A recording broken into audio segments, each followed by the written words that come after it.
Oke, kalau mendengar kata kekerasan nih.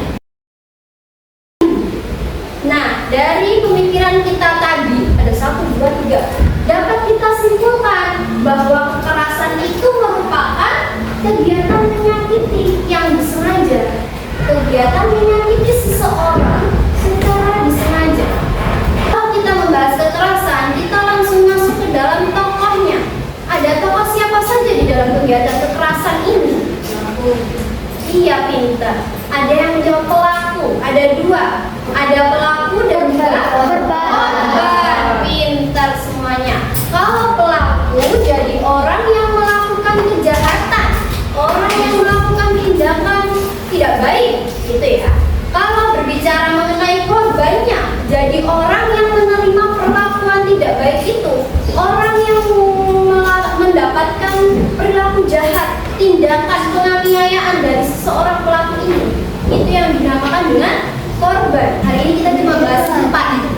Sesuai yang ada di slide, ada kekerasan fisik, ada kekerasan psikis, ada perundungan, dan juga diskriminasi atau intoleransi. Yang pertama yang kita bahas mengenai kekerasan fisik. Nah, kalau membahas mengenai kekerasan fisik, kalau kita membahas mengenai fisik, pasti kita langsung berpikir, oh, fisik itu mengenai anggota tubuh kita, dari ujung rambut sampai ujung kaki, ya toh? Jadi dapat ditarik kesimpulan bahwa kekerasan fisik itu tindakan menyakiti orang lain dengan menggunakan kekuatan tubuh kita.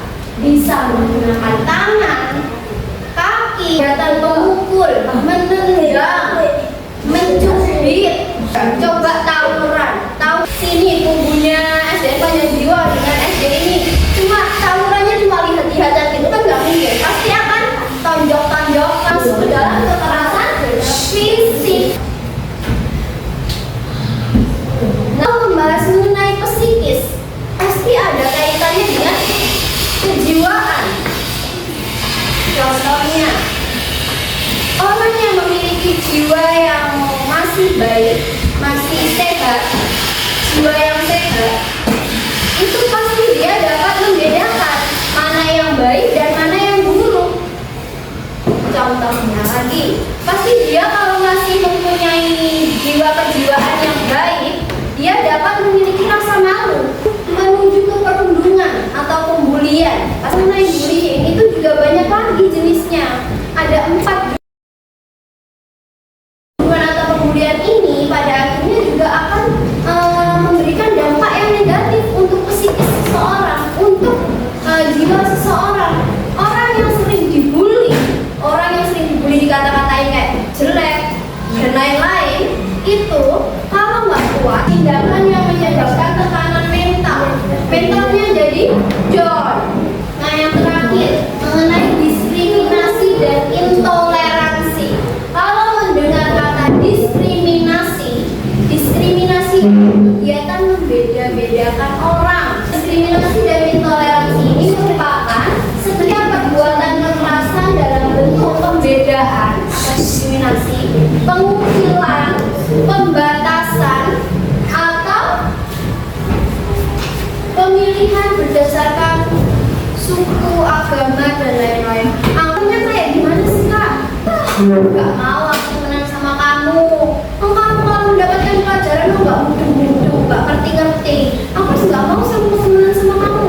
Coba abaikan, gak tinggal. Kalau intoleransi contohnya, Kak Isna berkulit hitam, Kak Ria berkulit putih. Kita semua itu sama. Manusia itu makhluk sosial, makhluk yang membutuhkan orang lain. Gak mungkin kita sebagai makhluk individual apa-apa bisa sendiri. Tuhan kita itu menciptakan pada diri kita kekurangan dan kelebihan. Di muka bumi ini semua orang pasti punya kekurangan dan kelebihan. Jadi jangan merasa kalian paling sempurna dengan mengejek teman-teman yang lain. Oke? Usahakan untuk menjadi baik di setiap harinya.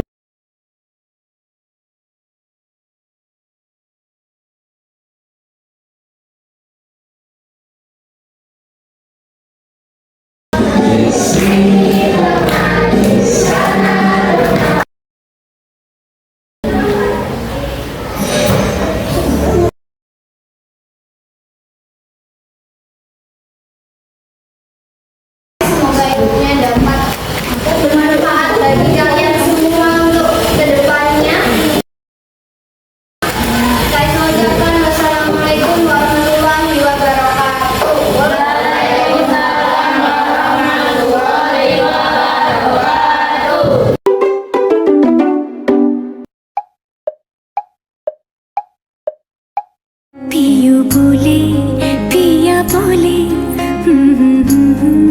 जानू ना जिया डोले हौले हौले क्यों ये डोले जानू ना। दिल की जो बातें हैं बातें जो दिल की हैं दिल में रखना पिया। लब तो ना खोलूं मैं खोलूं ना लब तो पर आँखों से सब कह दिया।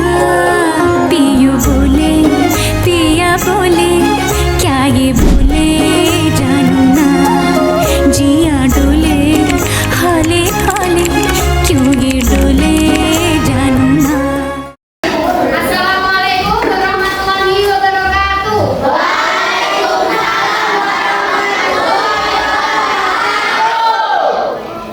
Semangat terus ya. Oke, buat ngecek semangat kita hari ini, kalau kakak bilang selamat pagi, kalian jawabnya pagi, tetap happy. Bisa? Coba dulu. Selamat pagi. Lagi-lagi, selamat pagi.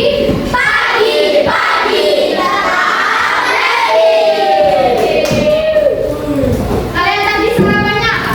Kita sarapan itu badan jadi gimana? Semangat nggak? Terus sarapan buat badan kita jadi semangat kan? Nah terus apa sih hubungannya sama topik yang akan kita bahas hari ini? Apa sih judul topik yang akan kita bahas hari ini?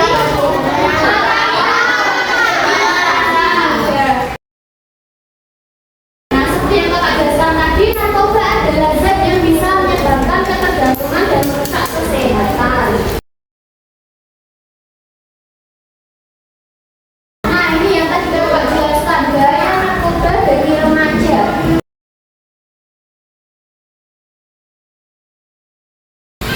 Nah, ini contoh dari narkoba. Ada ganja, sabu-sabu, dan alkohol. Bagaimana sih Kak cara menghindari narkoba? Ada 3 caranya. Mengatasi ke kanan teman. Jadi kalau kalian punya teman yang suka maksa ke hal-hal yang negatif, yang misalnya mengajak ke narkoba, jangan merasa nggak enak untuk mengatakan tidak. Jadi kita harus berani untuk mengatakan tidak, untuk menolak tawaran narkoba. Mana sih Pak jika sudah terlanjur terjerumus ke dalam dunia narkoba? Dari seluruh yang kakak sampaikan tadi, ada 2 kesimpulan yang kita dapatkan. Di sini ada kesadaran dan edukasi penting untuk memahami bahaya narkoba dan cara menghindarinya. Yang kedua, lingkungan dan aktivitas positif. Dengan lingkungan yang mendukung dan kegiatan positif membantu menjauh dari narkoba, ya seperti tadi dengan berenang, dengan sepak bola, mengikuti ekstrakurikuler di sekolah atau khusus